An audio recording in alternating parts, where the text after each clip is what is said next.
Strange things are afoot at the Circle K. That kid is back on the escalator again. Ain't gonna hurt. Here's my boomstick! Game over, man. It's game over.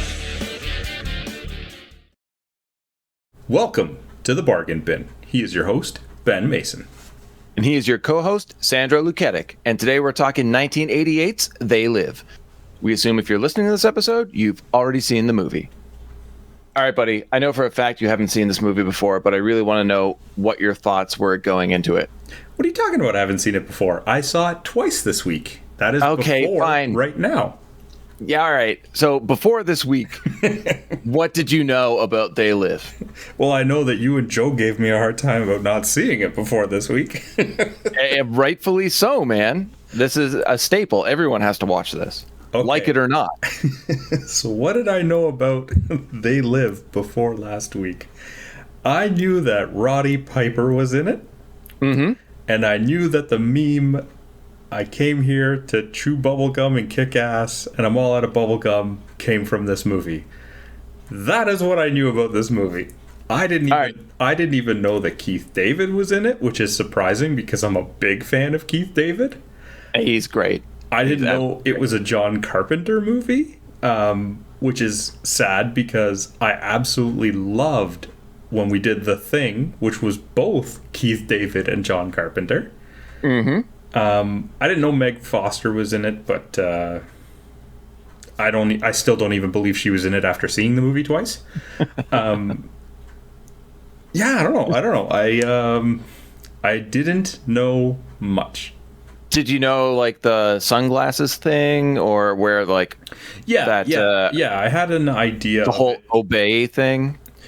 I didn't know the details, to be honest. I saw some of those memes. You know, like most of them were GIFs on like Twitter, and you would see it. And I thought they were even like fabricated ones that people made. You know what I mean? Like taking the scene where he sees something else and putting stuff in like obey. Yeah. As if like they were photoshopping their own. I didn't realize that those were legit the way they happened in the movie. So that was actually kind of interesting to see. Oh yeah, definitely, man. It's really well done. And like you think somebody made it and they're trying to be clever on Twitter, and then you see that it's actually in the movie and you realize how good the movie could actually be, or actually is, in my opinion. But yeah, man, it's for a movie that came out, oh god, so long ago. Don't do the math. Do not do the math. I thank you. I was going to, and I got real hesitant. But even today, it's still a very clever film. But do you want to get right into it here? Yes, but before we do, I want to say it's clever, but it's also not. Okay. Yeah. Think about that. I see rough waters ahead. No, it's not that bad. Anyway. Oh, God.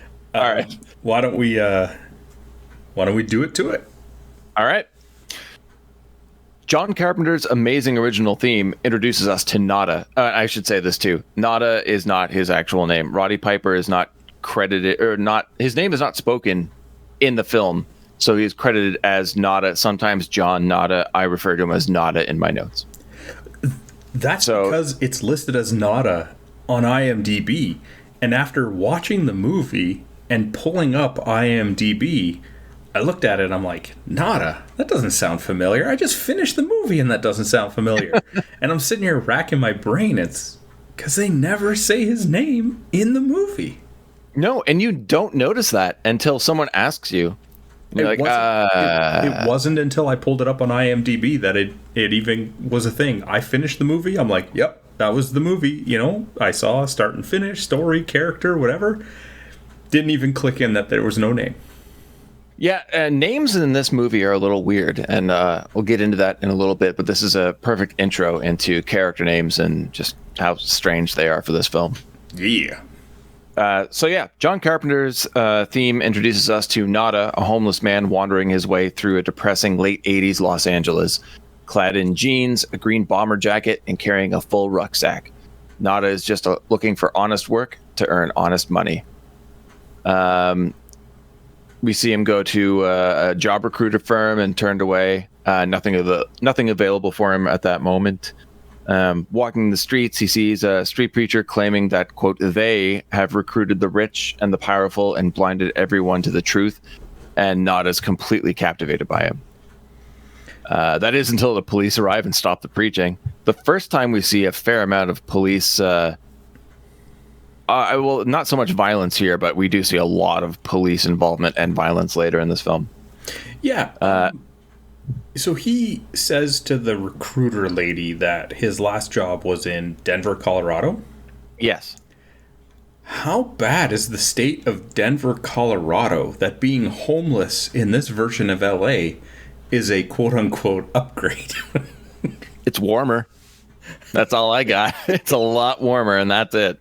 Because I'm just thinking, like, he's clearly setting it up. Like, he even tries to play, like, the sympathy card with the job placement lady, saying that work dried up and, whatever. But it's like, this place doesn't look like it's the land of opportunity at the moment. Oh, definitely not.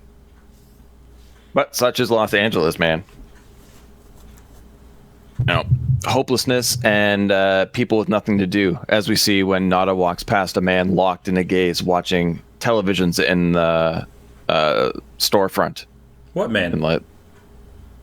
Yeah, just that one guy staring at TVs. But that was a statue, right? Yeah. Well, I mean, it is really weird when you're watching it. You're like, this is some overacting to the extreme, until you realize why he's so locked into the program. Did a great job acting, though. He just stood there. Yeah, I know, but he was captivated. As much as I was. Cross your arms. Shift your weight from one leg to the other. Something. Show that you are alive.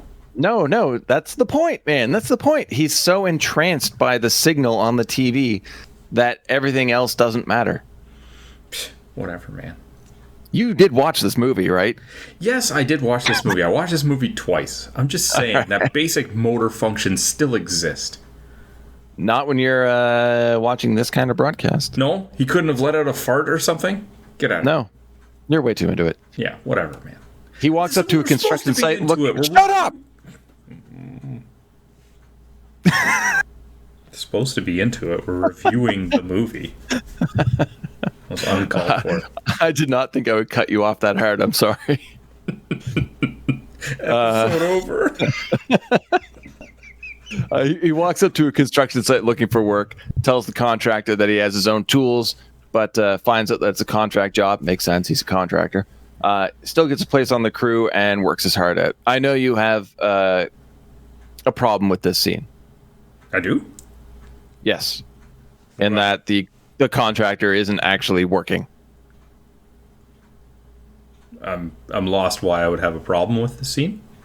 Oh, I thought we had chatted about this before, and you... All right, never mind. I'm looking into it too much. I mean, it's a very accurate scene.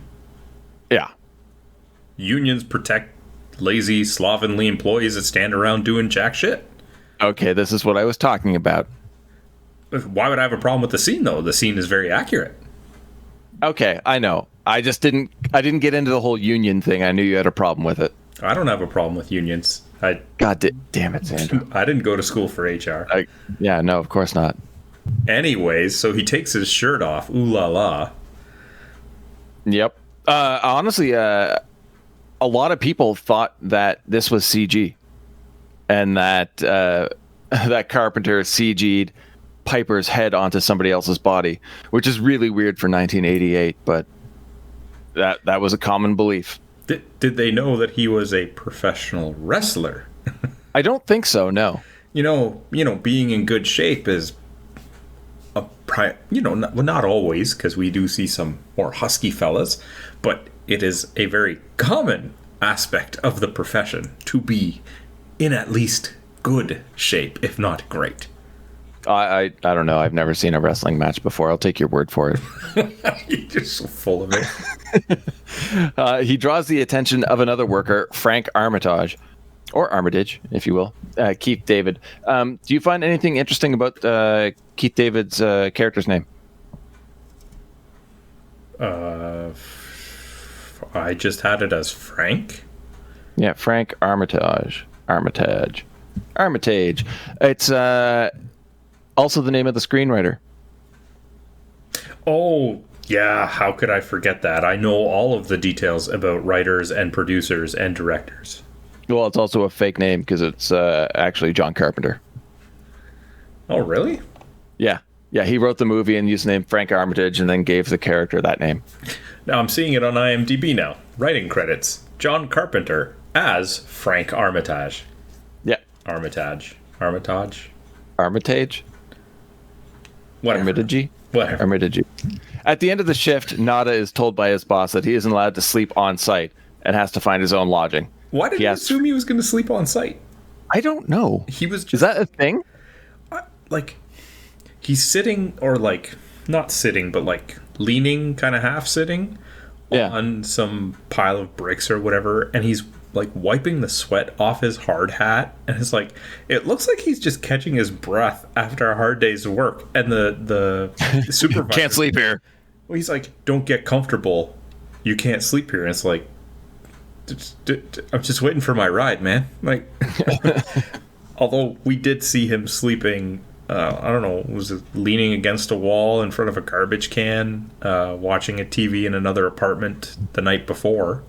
Yeah. So I guess this would have been a better option than that.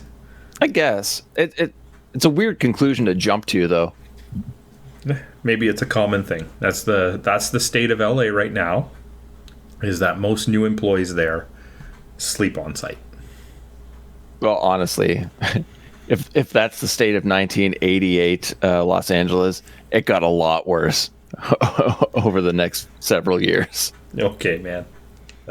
He asks for his money, but finds out that he gets paid on Thursdays. Frank tells him about a place he can stay for free and get hot food and a shower. I already love the pairing of these two at this point. The chemistry between them is absolutely amazing. Didn't hit me yet. It didn't hit you yet? Not yet. Man. Okay. I'm curious. I'll tell you when. Okay. During the walk, Frank calls out Nada's intentions, and Nada reciprocates. You missed the fact that Nada turned down the offer. My bad. Well, it makes sense for the next conversation that's about to happen. They come upon a small, poor community, people living in an open space that almost feels like it was once a park. Frank introduces Nada to the staples of the community, including Gilbert, who runs the food kitchen. Nada seems to fit in rather well. You didn't mention the conversation when he was following him. Okay. I don't know what conversation you're talking about. I love that part. Well, so Nada turns down Frank's offer to go to this place, but then just starts walking behind him. Mm-hmm. And at one point, Frank just kind of slows down and stops, right? And Nada, who's trying to make it look like he's not following him, doing a terrible job of it, kind of takes a few steps past him and then like kind of stops, like he didn't know what to do because he was following him. Okay. And then Frank says, like, hey, I don't like anybody following me, if I don't know why. And then... Oh, yeah. I do remember that, actually. Because that's where the chemistry for the two of them hit me. All right.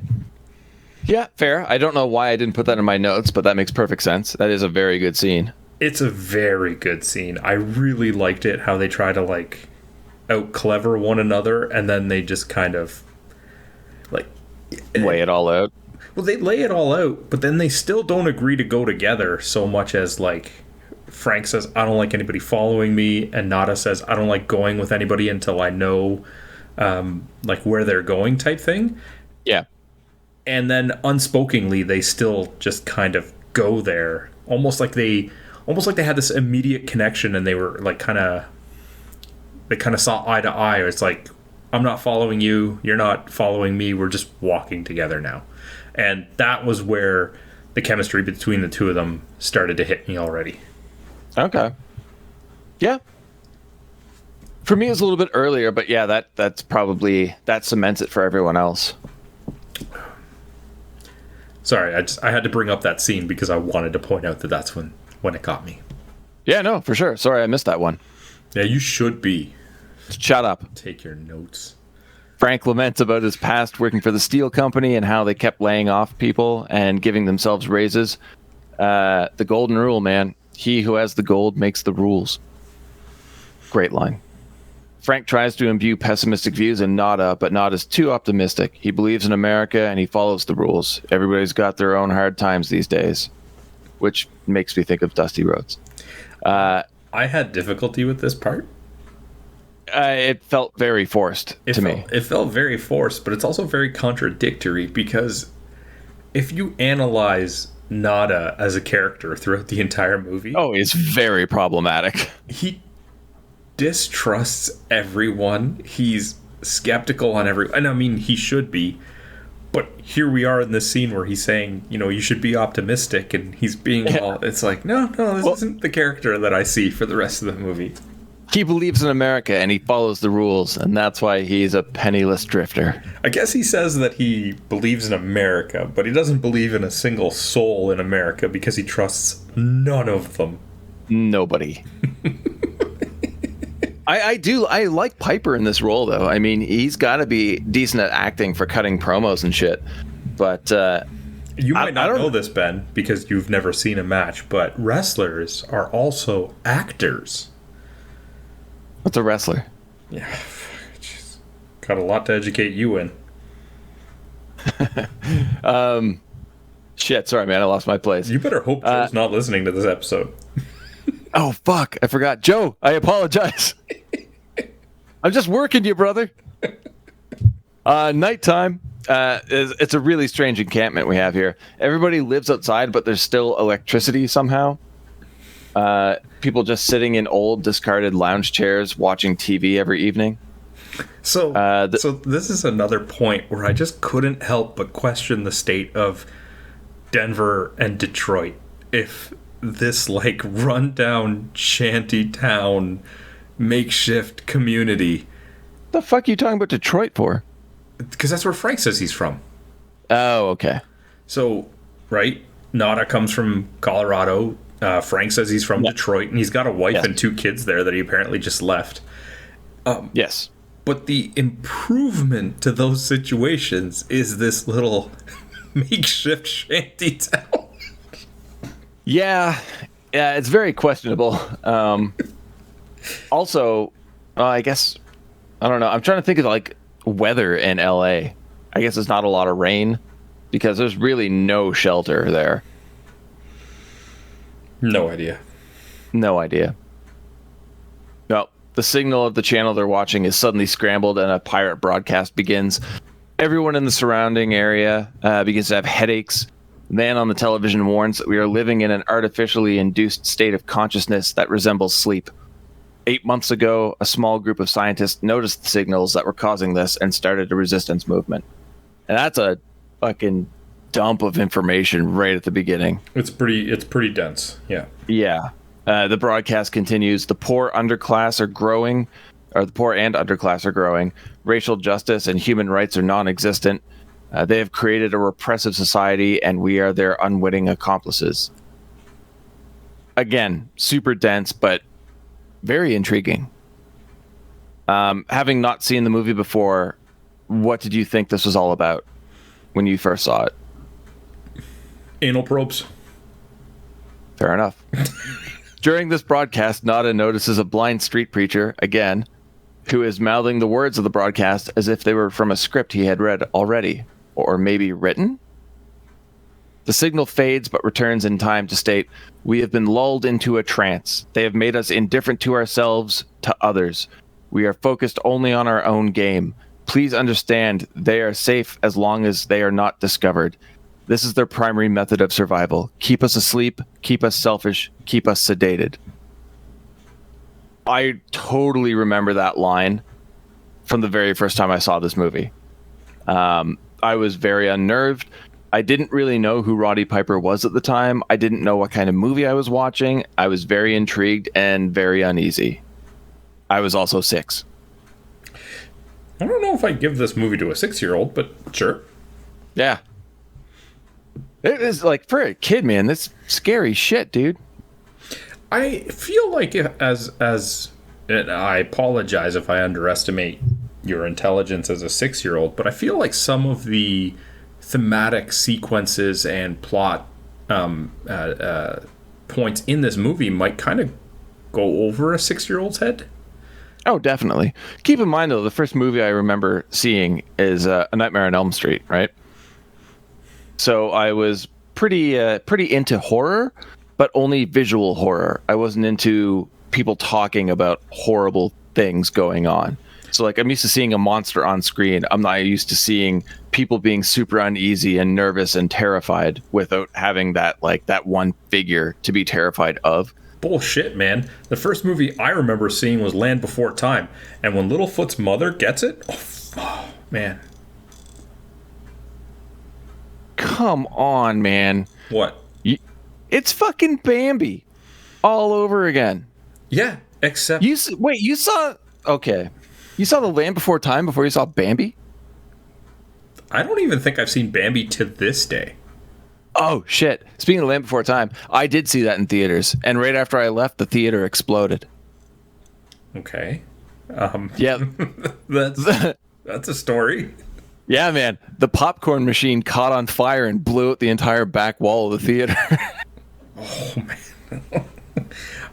I'd like to clarify, we kind of discussed this last week as well.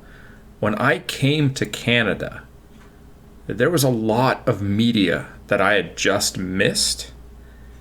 So my entry point and my understanding of English kind of started a little bit later than yours. Okay. So I didn't see some of the older movies right away. You know what I mean? Like, you didn't grow up with Croatian Bambi?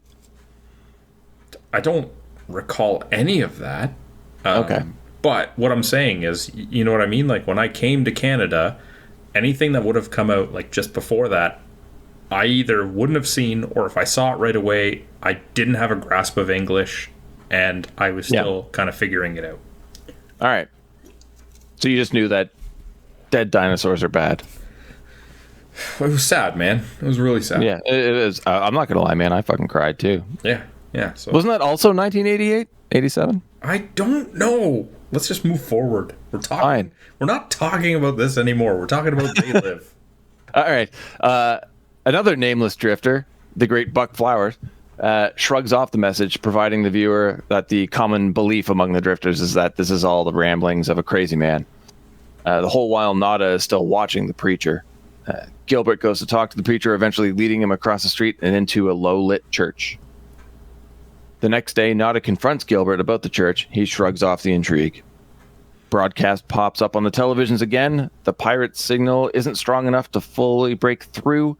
The other signal needs to be found and cut off so they can spread the truth. So, Nada is questioning Gilbert because he's such a optimistic person.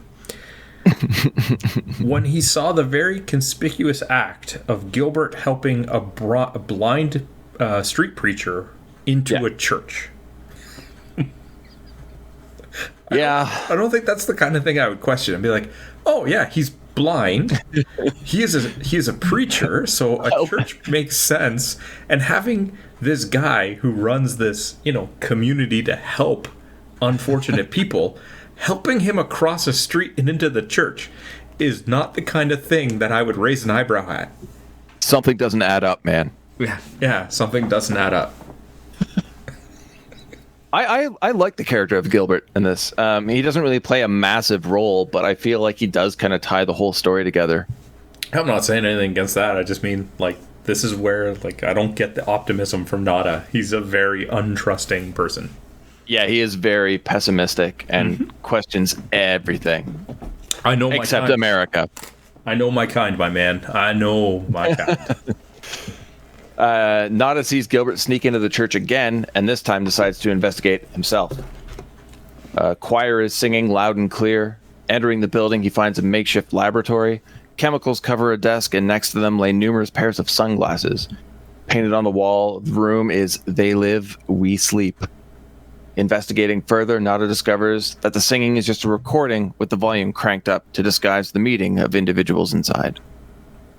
Awesome intrigue for me at this point.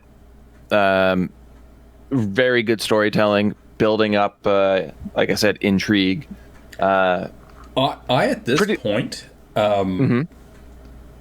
actually thought that the resistance people, like Gilbert and the street preacher were Street Preacher. Shut up, man. Still Street Peaches. So this is the last episode of the podcast. Tune in next week to Street Peaches. Are you with done? your host? Okay. Anyway, I thought that they were part of the villain group this early on. Oh, really? Mm-hmm. So the homeless are the enemy, is what you're saying? Not the homeless necessarily. That's a very pessimistic outlook. Unrealistic. This is going to be a tough episode. Fine. Are you going to let me get a word in at all? Yeah, sure. Go for it. So people like Gilbert and the street preacher, who almost seem to be kind of herding people into these shanty towns, seemed like almost as if they were, herding cattle. Right? They're getting them into these camps for a reason. They're finding the... excuse the terminology because it's not meant to be as harsh, but like the rejects and the outsiders that if they were killed or feasted on or whatever the hell their plan is, that they wouldn't be missed, right? Like we're getting, right? I totally missed that they're recruiting people into the encampments. Where, like, is that covered or is that an assumption? That was an assumption, right? Like at this point, I'm looking at the situation. I'm looking at the intrigue that they're building up, and I'm thinking, because our introduction to it is Frank telling, Nada about it, but then you see it, and it's they talk about these less fortunate people, these employees, these people that need a place to live, but they're also people from kind of all walks of life that are, removed from their situations. So in a situation like this, if you have a movie where, say, humans are meant to be slaves or cattle, right? This would be this would make the most sense on where to start. The people that wouldn't be missed if they were to be the first wave of those gone. Nobody would bat an eyelash at it, right? Yeah. Yeah, I totally see where you're coming from. Yep. I do want to say, too, though, that this is probably the most realistic representation of the types of people you would see who are dealing with hard times and in, like, homeless encampments. Because normally when we see these people in film, represented in film, it's like your old, like, middle-aged to older alcoholic men just playing up stereotypes. But in this movie, you've got people of all ages, genders, families. I would say families, exactly, like everybody dealing with hard times. And I think that really, really helps the viewer kind of embrace everybody as, like, not just like not as a protagonist, but the encampment as a group of protagonists. Even though we don't really get to see a lot of them, we kind of take them in as a family. Oh, it kind of went off a little bit there. Sorry, man. That's okay. I mean, you just asked me what my first impression was, and I thought it was going to be like, the leaders of these camps would have the members that would have been of these camp kind of like rise up against them.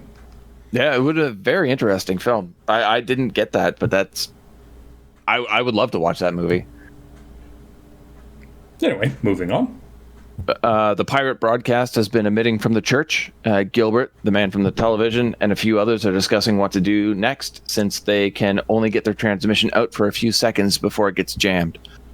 The man from the television, I don't know what his name is, I just keep calling him the man from the television, says the only thing they can do is get their shipment out on the streets. Nada finds a secret room filled with sealed cardboard boxes. He replaces a fake panel he knocked down and tries to escape, but is stopped by the blind preacher. When the holy man believes that Nada isn't a threat, he just lets him leave. I really like the preacher here. Great actor. Great character. It's not easy to do a portrayal of a blind man. Or blind person. Sorry, I should be more gender sensitive. But he does a good job of it. Yeah, does a great job. A helicopter appears overhead. Honestly, I thought that was a really strange place for one to be. Nobody heard it approaching. It was just kind of there. Buck Flowers lets us know that violence on the streets is picking up. Frank confronts Nada, who is watching the church with binoculars that he just got from another homeless kid who had binoculars. we found the peeping Tom of the camp. Yeah. Gilbert's loading boxes he saw into the vehicle. Frank tells Nada to forget it. It isn't their business, and tells Nada to mind his own. He's not having it. I find this scene a little interesting because Frank sees Nada looking through the binoculars and goes over to tell him, I have a job now. I don't want to be getting involved in stuff. You should leave this alone.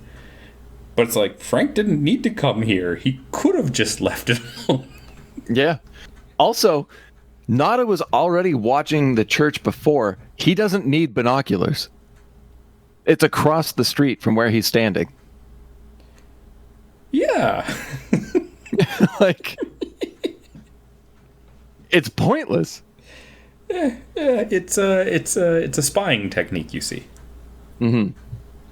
Inconspicuous. Lets you see through those stained glass windows easier. But it's like, I can't see 20 feet ahead of me. I better use these binocs. Yep.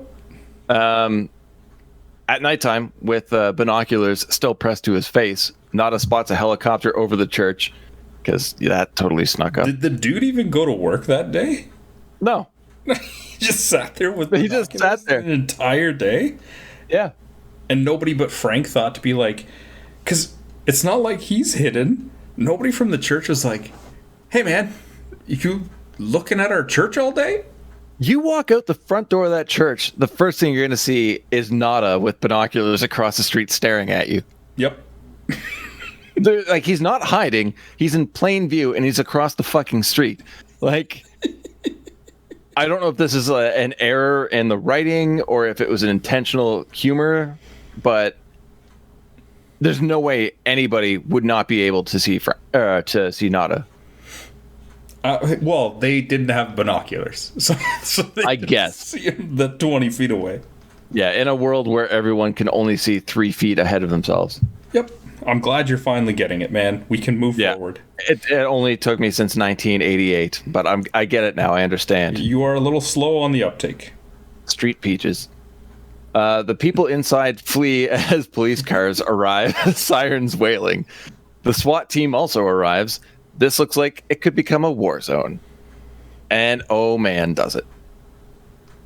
People across the street in the encampment are stunned as more and more police arrive. Bulldozers drive onto the scene and makeshift huts are razed to the ground. It has turned into a full-on assault to remove people. The homeless are crushed and beaten. Anything to get them away. A lot of them are not involved in any way. They're just homeless people who now don't even have their shanty town. Yeah. No, like I said, it's a full-on assault. Like, everybody there is a victim. Yep. Everything is crushed. People just trying to, like, survive. Sadly, this... I don't know if you've seen this on, like, news at all, like, over the years, but I've seen this happen on television numerous times. And I feel like Carpenter really captured it in this movie. I'm just going to say okay, and I don't want to get too real on this episode today, dude. Fair enough. That's all too right. much. No, okay. Nada evades them long enough to witness the brutal murders of the man from the television and the blind preacher. He rescues a kid from hiding as yet more police arrive and pursue. I see this kid is using the Nada school of hiding techniques of, I'm just crouched next to this wall. Yeah, pretend you're invisible and no one will see you. Yep. They sneak into an abandoned building through a window, and Nada tells the kid to stay with a family who are also hiding inside. Can we first mention the guy who they see? I don't know if he's smoking or whatever. Who's like, oh yeah, he doesn't give a fuck about anything. Join the party, and he's just chilling there. Oh yeah, he's completely whacked out, man. Mm-hmm. The next morning, a few of the drifters and destitute wander the destroyed remains of what was once their only notion of home. You wrote those words specifically, you jerk. What? I did write these, and these are my words. What was wrong with it? You try to make it sound so sad. It is! I'm giving more weight to it, man. You sure are. Fuck, fine. Sorry. Nada goes back to the church and sees that the interior has been worked over hard, as if somebody was looking for something. Kicks open the false wall he found earlier and grabs a box from inside. He sneaks away and down the street. In an alley, he rips open the tape and peers inside. Knockoff Ray-Bans? Yeah. I was totally confused at this point, but super curious the first time I saw it. I was loving this movie. I love that he doesn't even believe what he sees because he's digging through the box even deeper to try and find if there's something under the layer of glasses, and just like, no go. Yeah. Confused, he hides the box in the bottom of a trash can and walks out onto the city sidewalks. And that's what I found kind of confusing. Like, he didn't know what he had, but he still hid it. Like, he was looking for something, as you said, and it was just sunglasses, but he still took the time to hide it, which I found weird. I mean, obviously, the glasses are a major plot device, but it seems like a weird move for the character at this point.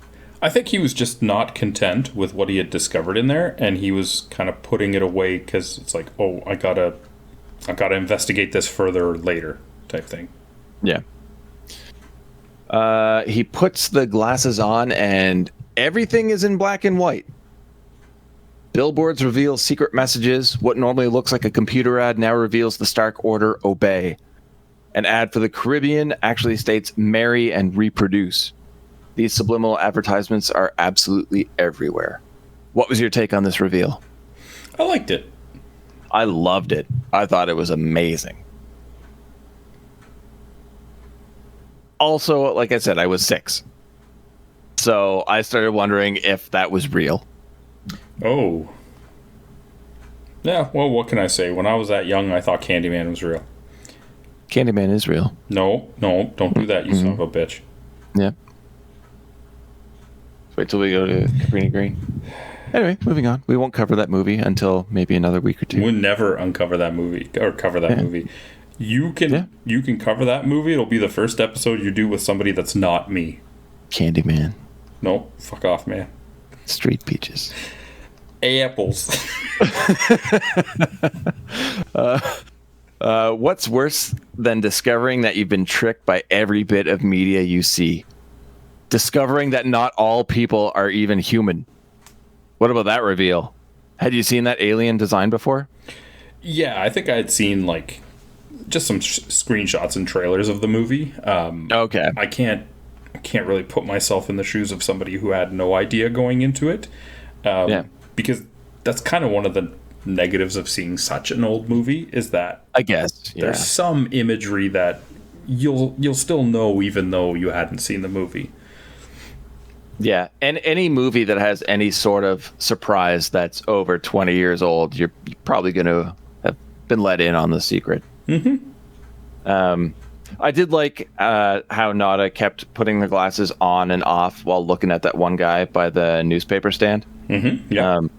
And then when the newspaper clerk walks up, the money in his hand actually says, "This is your God." Pretty heavy-handed political commentary by Carpenter at this point. We're also shown that there are invisible speakers atop streetlights commanding us all to sleep. Now this I don't understand. I don't understand how putting on sunglasses changes your hearing, but I'm down. That's what I was going to say. I could see if, putting them on let you see the speakers. Yeah. But how did they make you hear them? I have no idea, but I am totally down for the audio cameo by John Carpenter. Oh, was that John Carpenter? Yeah. I saw him play in Toronto on my birthday, and he played the theme music to every movie he did. And when the band played the theme to They Live, he even put on the glasses and did this weird, creepy old man dance that was fucking hilarious. But totally into it. He was a really good sport. I've always heard he was a really gruff mean, shitty old man, but he just looked like an old dude who was having a blast and smiled and laughed a lot. So I think I heard wrong info. I mean, John Carpenter's awesome. You can be a jerk and also have a blast. They're not mutually exclusive, dude. No, I know, but he was interacting with everybody in the front row, like people throwing up like high fives and shit. Like he's normally like when I would see interviews with him, he seems really closed off, but he was not having any of that night. He was just having a blast. Maybe he was drunk. Leave him alone. John Carpenter's a great old man. Happy, all smiles. That's why he makes such uplifting movies that have nothing to do with Reaganomics. All right. He sees more and more aliens pretending to be part of our society before wandering into a supermarket and snapping at one of the aliens, inadvertently alarming them of his awareness. She speaks into her watch. I have one that can see. Nada looks around and sees other aliens doing the same and providing his physical description. Outside, he's forced into an alley by aliens posing as police who demand to know where he got the glasses. They also say he looks as shitty to them as they do to him. Interesting. They try to get him to go quietly, but he beats the shit out of them and steals a gun and then kills both of them. What did they do? They didn't really do anything. Like the one cop says, this would be a lot easier if we don't have to splatter your brains or whatever, right? Yeah, he threatens him and then gets murdered. He says he doesn't want to hurt him, then says, like, you stumbled upon something here. Maybe we can work it to both of our advantages. Why don't we go somewhere and talk? I'm like, this guy's being pretty reasonable. Murder. Yep. I'm okay with that, though. It's a very important lesson here that John Carpenter wants you to kill anybody that doesn't look like you. Hey.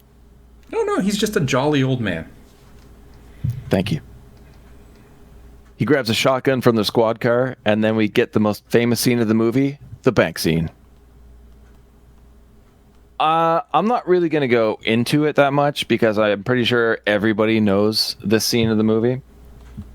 Great line of dialogue. Well, I guess it's more of a monologue. And just unloads his shotgun on every alien he sees. Nobody, like none of the humans know what the hell is happening and are fleeing in terror. I'm assuming you had seen this at some point in your life without knowing where it was from. Yep. He leaves the bank and shoots an invisible drone. I don't know, there's a lot of good sci-fi ideas in the movie, but they're just kind of like brushed over.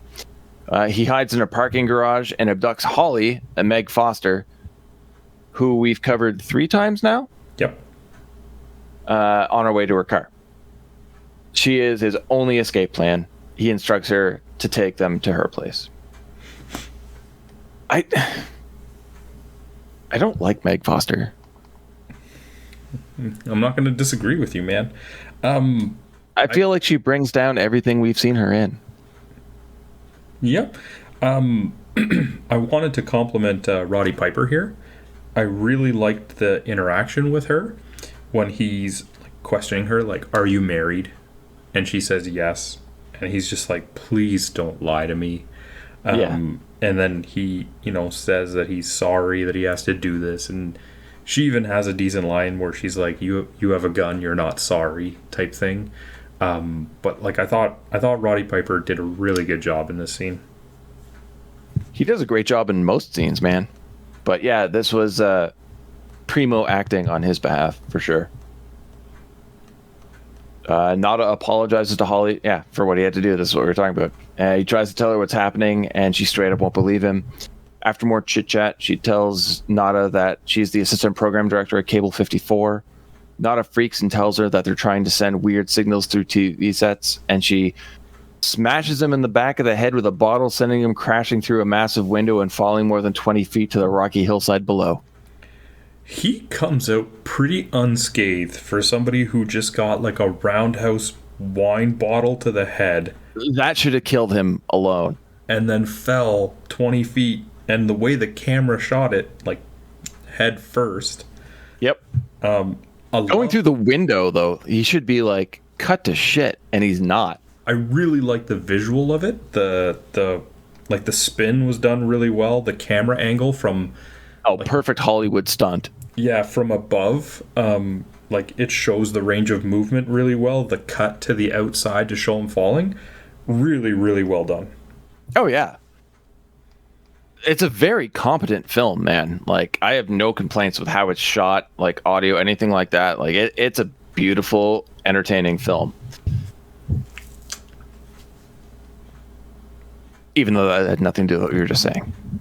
Mm-hmm. Yes. Anyway, yeah, well done. Street Peaches. She calls the police, and somehow Nada is able to stagger away as the police approach the neighborhood. Holly spots his sunglasses on her floor, and Nada finds an alley to sleep in for that night. He looks freezing in that alley. I don't know, man. I've never been in California where it was cold enough to shiver in an early evening. Especially Los Angeles. I don't know if you're shivering that hard. I'm trying to think of something clever to say here, but I got nothing. I don't know. It just seems weird. Almost like this movie should have been set somewhere else. Like Denver. Yeah. The next morning, Nada goes to meet Frank at the construction site, and Frank, having seen the news, wants absolutely nothing to do with him and makes him leave.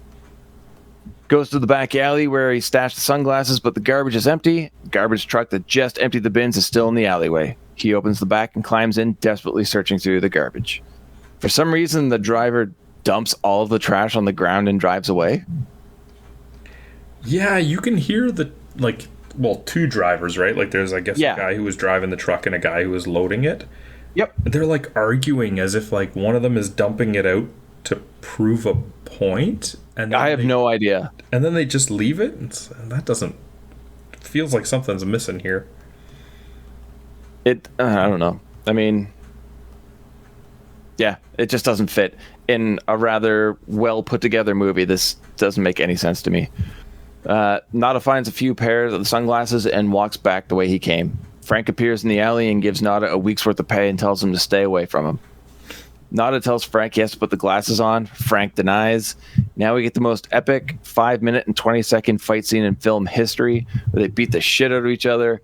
Hard shots, cheap shots, wrestling moves, weapons, everything. Okay, so a few thoughts here. Okay. The first one is much like when Nada had the binoculars. Frank brings him money and then says, I don't want to get involved. It's like, you didn't have to bring him money. You didn't have to be involved. It's like Frank has this tendency to involve himself and then say, I don't want to be involved. Yeah. The other one is, I loved the fight that they had between the two. If it was maybe 2 minutes shorter, it goes on way too long, in my opinion. It was supposed to be 20 seconds. I'm okay with it being long, right? I like the idea that they're trying to show the like stubbornness of both sides. But you could have conveyed that much earlier, where there's multiple times that both of them kind of stop and reinitiate the fight, but it just went on way too long. Multiple bits of trivia here. The fight was originally rehearsed in the backyard of the production office for the film, and it was supposed to be 20 seconds, but they just kept going, and Carpenter loved it.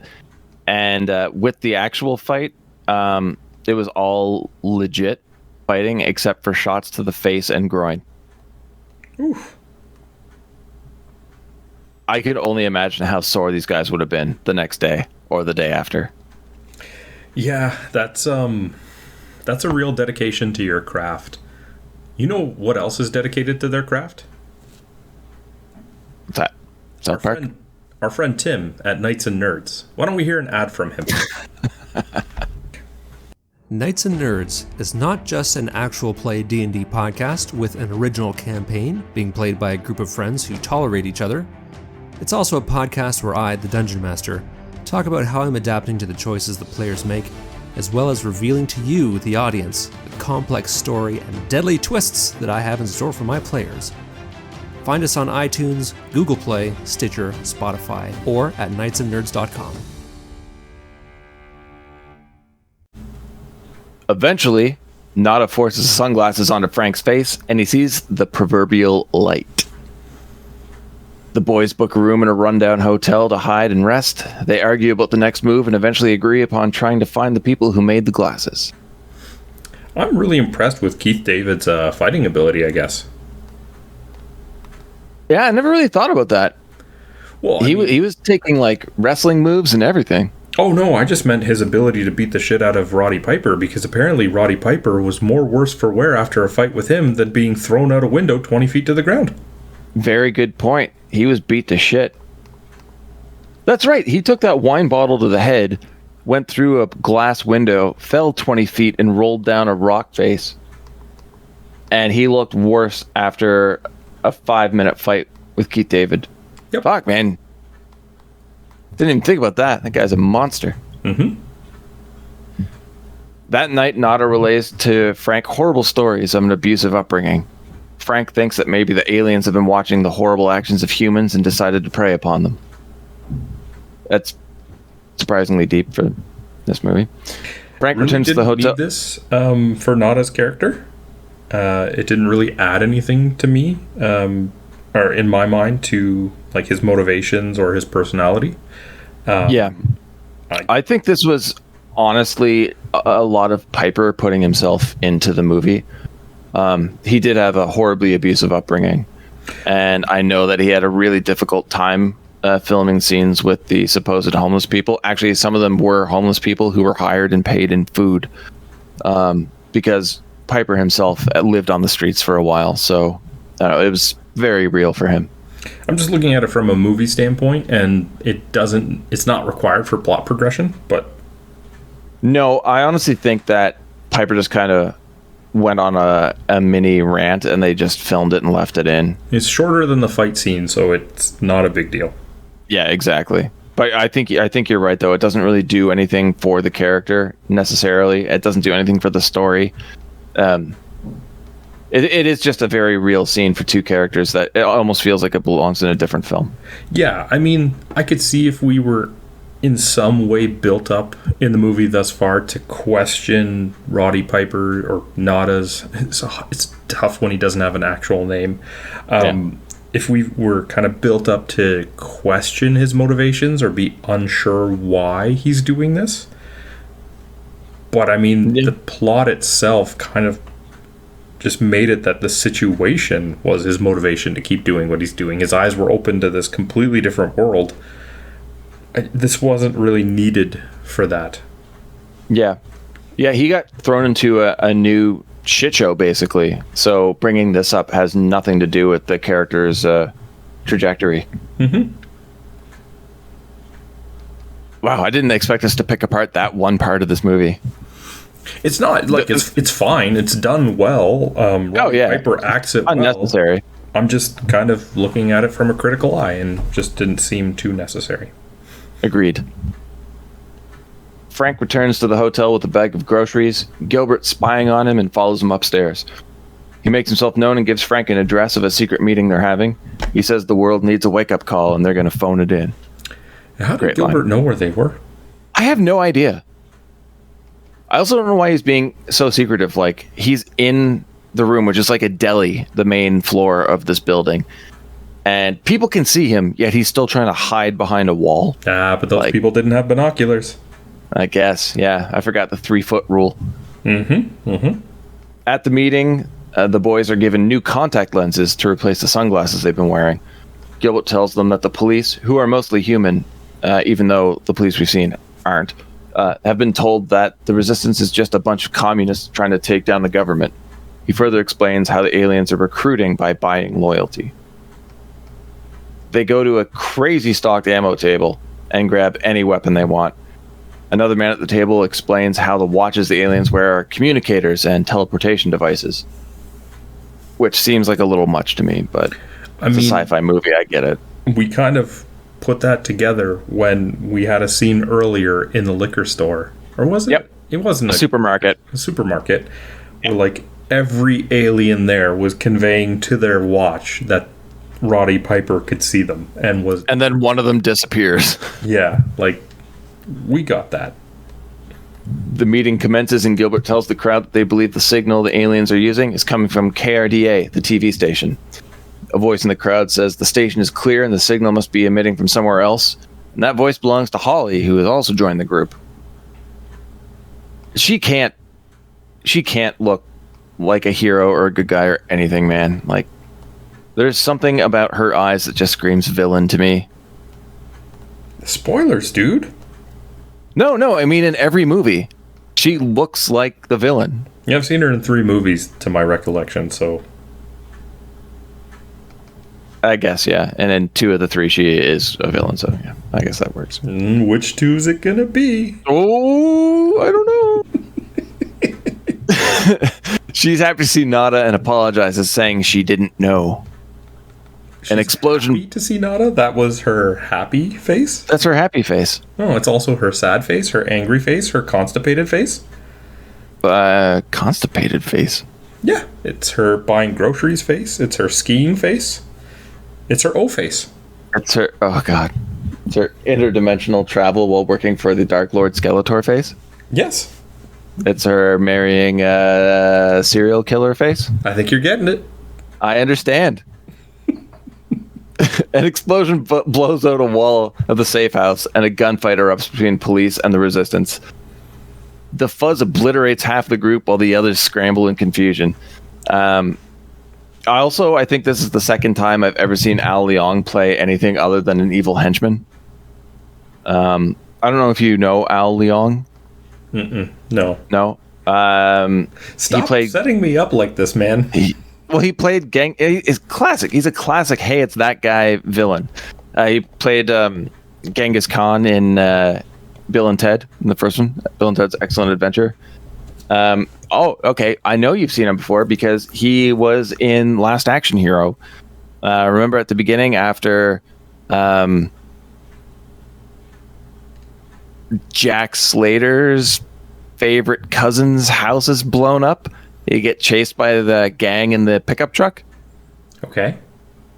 Yeah, Al Leong's one of those guys. Okay. I mean, I'll take your word for it, but you know I'm not going to know it by name. I'd have to see his face, and then I'd be like, oh yeah, that guy. Yeah, and you still wouldn't know because you're a fucking liar. All right, here we get the strangest shootout yet. Nada and Frank are backed into an alley by the police. They're heavily outnumbered and outgunned, and somehow the police miss every shot they take, yet our heroes almost never miss. At one point, Nada's just spraying bullets from a machine gun limp-wristedly and taking out all of them. Yep. Now you're saying, did I ever wonder what? Do you ever wonder what a lot of the stormtroopers look like under their armor? Aliens from They Live? Yep. I get you. Sorry. Sorry. Street peaches. Street peaches. Sorry. I choked on coffee. They use the watch to escape through a portal to another location. I guess it was just like a hole through the ground. They dropped into a tunnel. Pretty cool service tunnel for the movie, though. They sneak up on a security booth, and what is that security guard holding, Sandro? A fucking PKE meter from Ghostbusters. Did you not watch Ghostbusters? Of course I've watched Ghostbusters. And you don't know what a PKE meter is? Yeah, I just don't remember seeing it in this. Yeah, it's what the security guards use as a communicator. Oh, okay. I mean, I just remember their ridiculous enthusiasm about apparently winning a fight. Yeah, well, they destroyed the resistance. They won a major battle. Yes.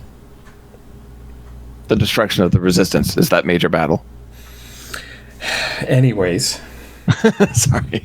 Nada and Frank stumble upon a fancy dinner in a ballroom where humans and aliens are celebrating their successes. They're even welcomed by the TV drifter, Buck Flowers, clean cut and in a tuxedo.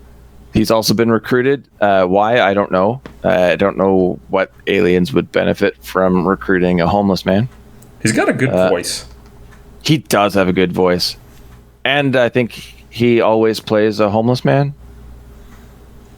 And he's been in numerous John Carpenter films. Can't think of anything else he was in, so... he decides to show our heroes the rest of the facility. We get to see a really cool looking spaceport that can teleport individuals to different planets. The tour continues to the actual Cable 54 TV studio where there's a live news broadcast. Nada and Frank shoot the two guards.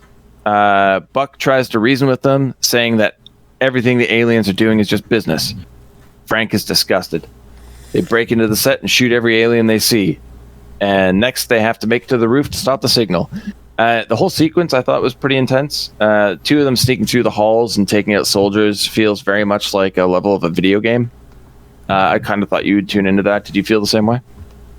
I mean, honestly, I didn't feel video game as much as just like 80s action, right? Like, oh, really? there's a lot of, well, yeah, I mean, there's a lot of 80s action tropes, you're right. But I don't know. I guess I'm just more so thinking about GTA 5 heist missions now.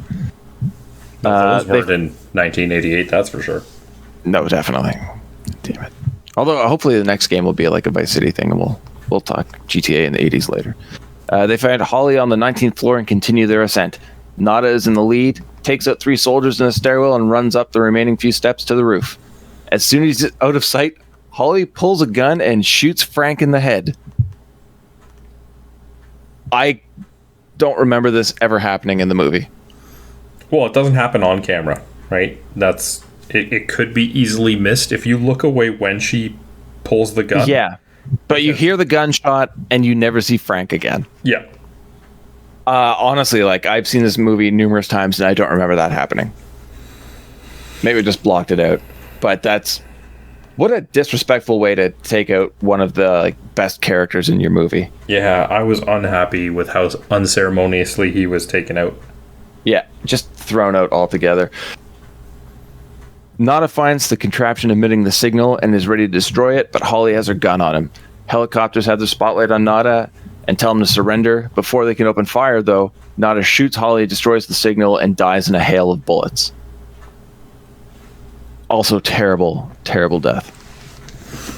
With the signal gone, the veil of illusion is lifted, and we get a comedic reveal as all humans can see the aliens in their midst, on their televisions, and even in their beds. Had to get that nude shot in there. It's terrible. I don't like the ending of this movie at all. Yeah.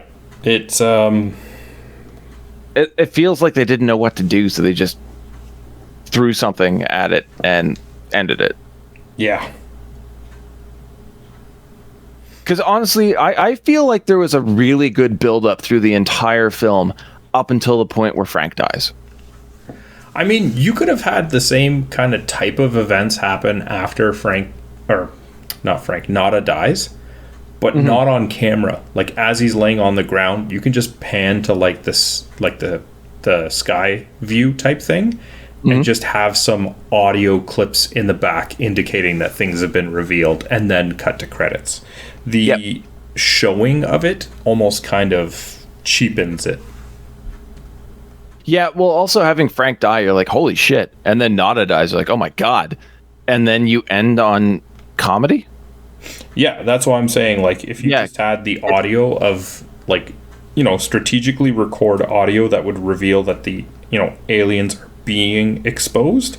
Exactly. And then cut to credits. You leave it more open-ended. You don't go to the comedy. And, you can have a sad end for your hero, but that he accomplished his goal. Yeah, the only way you could really end this movie with comedy and have it work is if the comedy is tied in with one of the characters we've been following the whole time. And it's not. Nope. Everybody we've been following, even one of the villains, are dead. So it's just nonsensical. It ruins the end of the movie. Oh, well, the Drifter made it.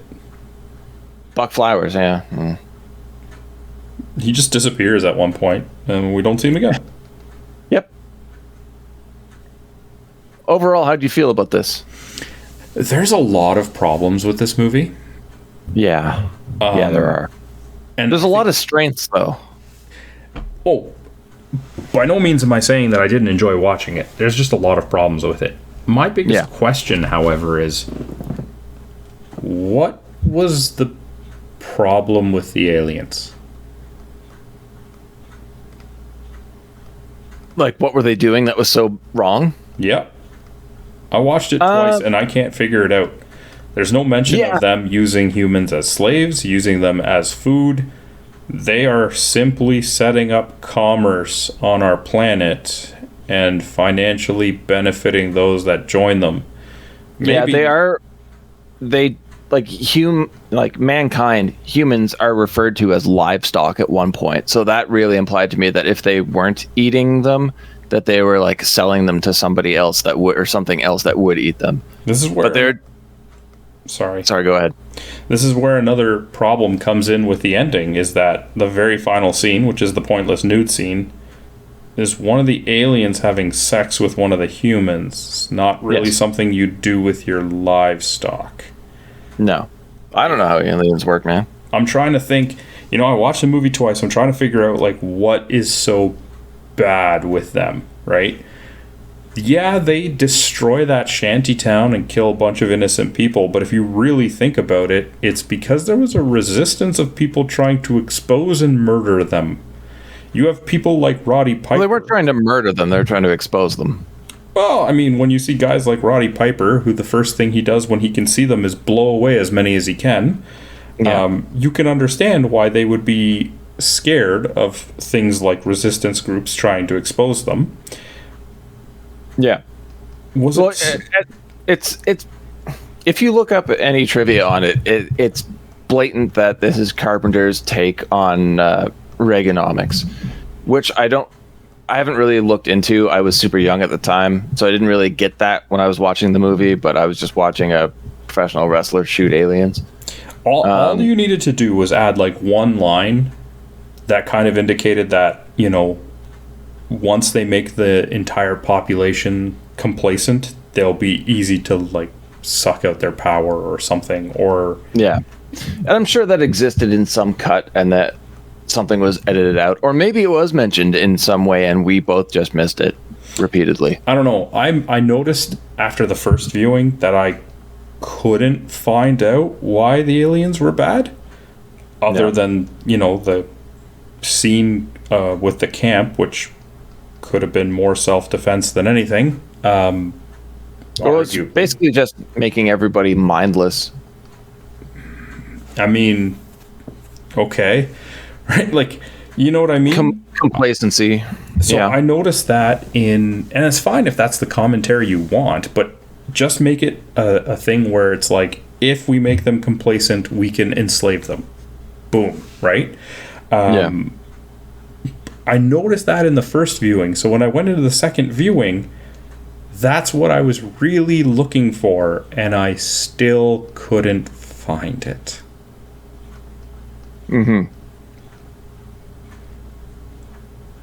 I don't know, man. Anyway, I just like watching a movie with a pro wrestler killing aliens. Yeah, you already said that part. It was based on a short story, though, 8 o'clock in the morning by Ray Nelson, which I haven't read, but I really want to. Well, why don't we get into some statistics? What do you got for numbers, my friend? Estimated budget of $4 million with a box office of $13 million. Not a bad return. Yeah, not bad at all. Debuted at number 1, even to the surprise of Carpenter, who still doesn't understand it.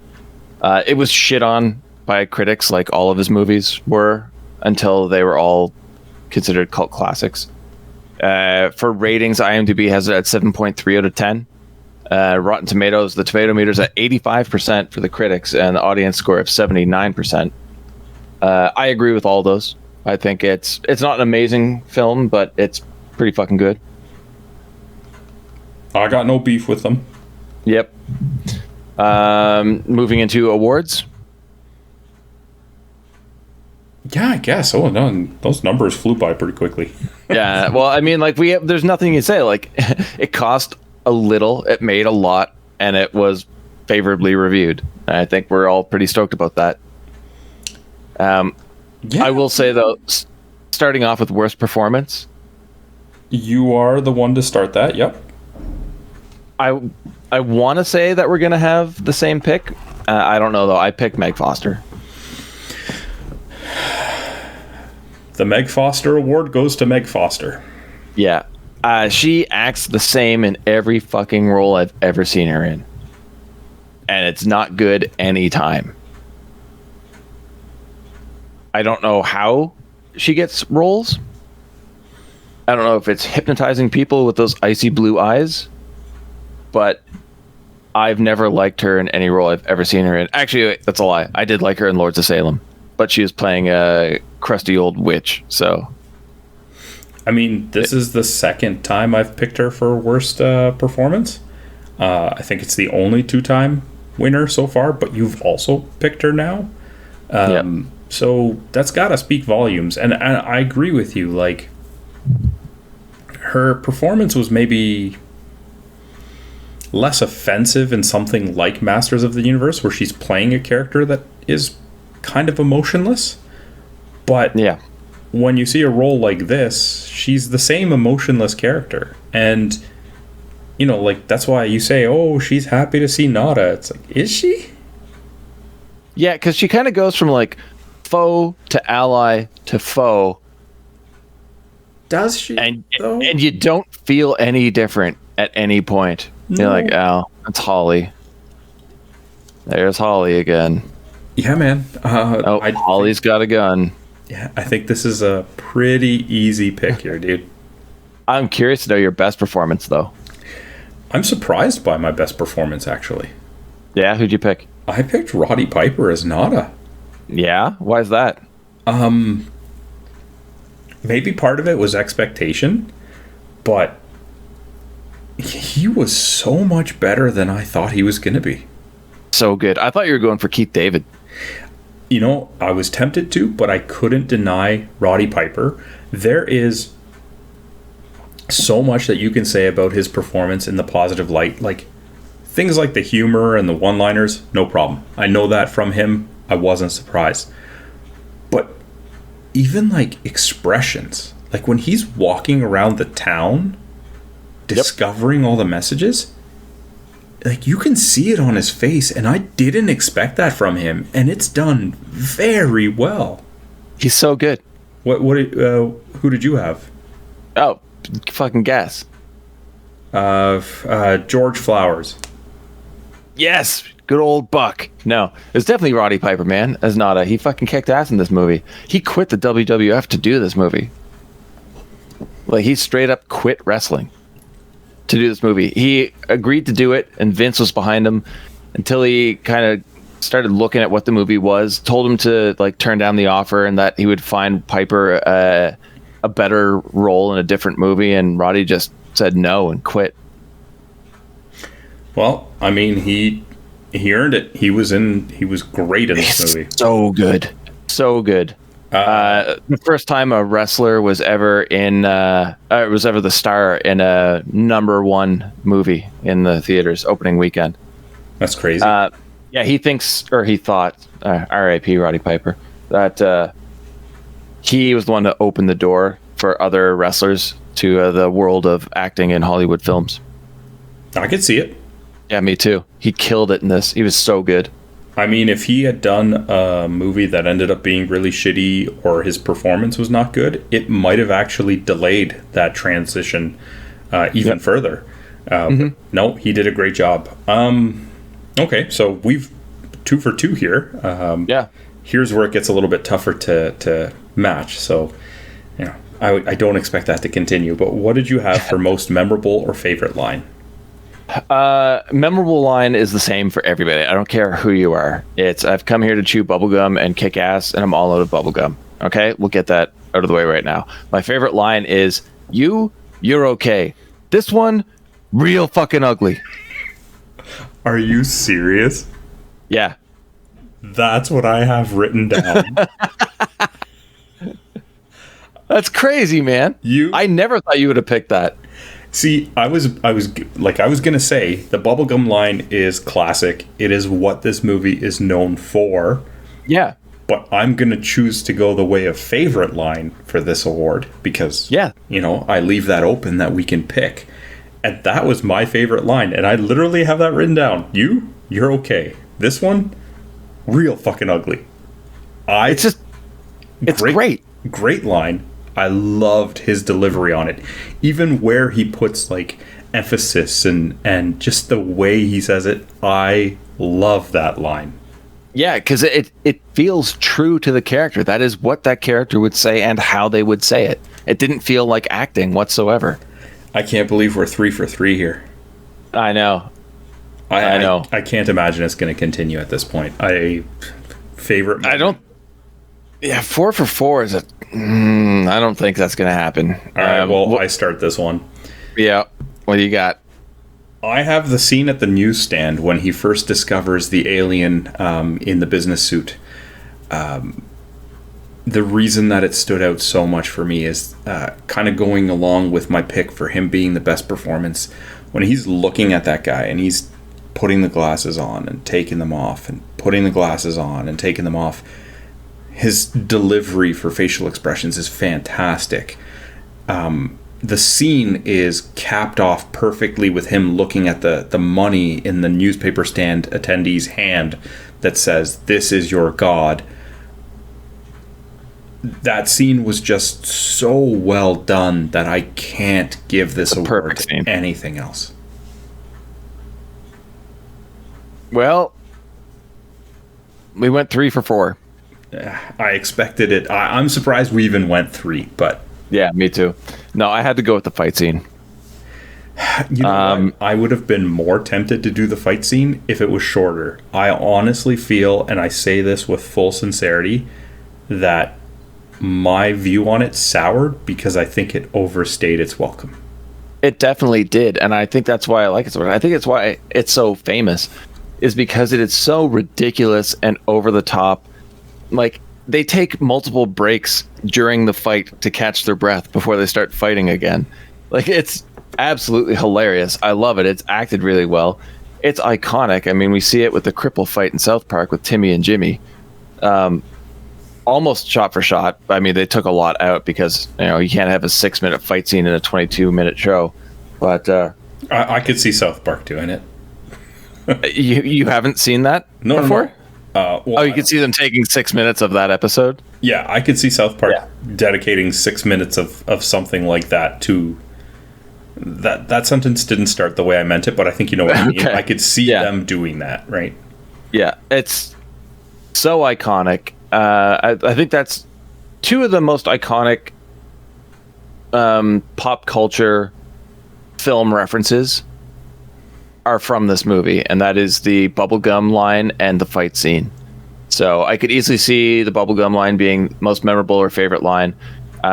We already agreed that it's real fucking ugly, but the fight scene has to be my most memorable. The whole movie is memorable to me, except for fucking Frank dying, apparently. But I'm going with the fight scene. I'm going to be honest here. I'll give it an honorable mention because years down the road, I might remember the fight scene more than the newspaper stand. Yeah. But fresh in my mind, much like the line, I'm picking it as my favorite scene rather than the most memorable. Yep. And it is most memorable or favorite, so they both work. All right, well, those were our picks for the awards. If you guys want to share your thoughts on the movie, awards, or just anything related to the movie They Live, hit us up on social media. You can find us on Twitter at BS Bargain Bin. There's a nice comment section in the YouTube section of the video, or you can hit us up on Facebook. Guess there's only one last thing to do, isn't there? Yes, sir. All right, Ben. What movie are we reviewing next week? Next week, we are watching 1987's The Monster Squad. Gentlemen, do you see these file folders? Discipline reports. Lots of them. You see, sir, we kind of have this monster club. Monsters are not real. You guys missed it! Oh, fuck it. Rudy saved my life.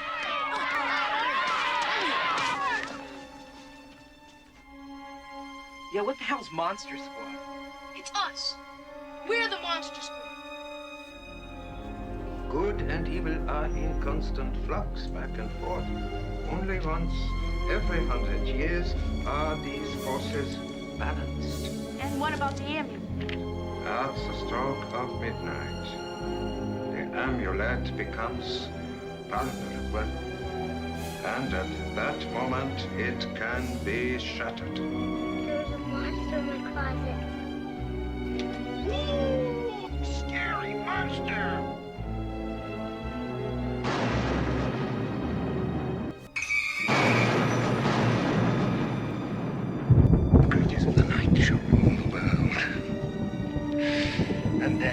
No one can stop me!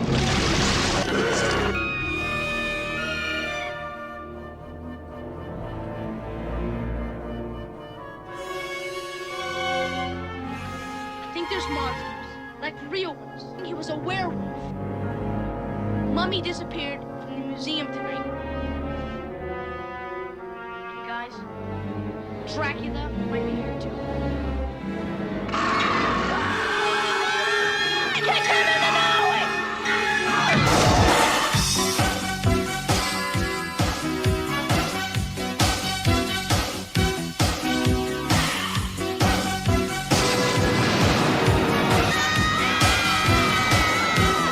See you later, Band-Aid breath.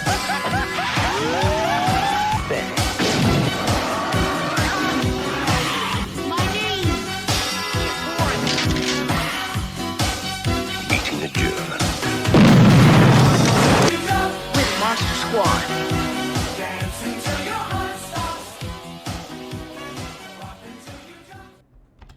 I have literally no idea what that is. It's amazing.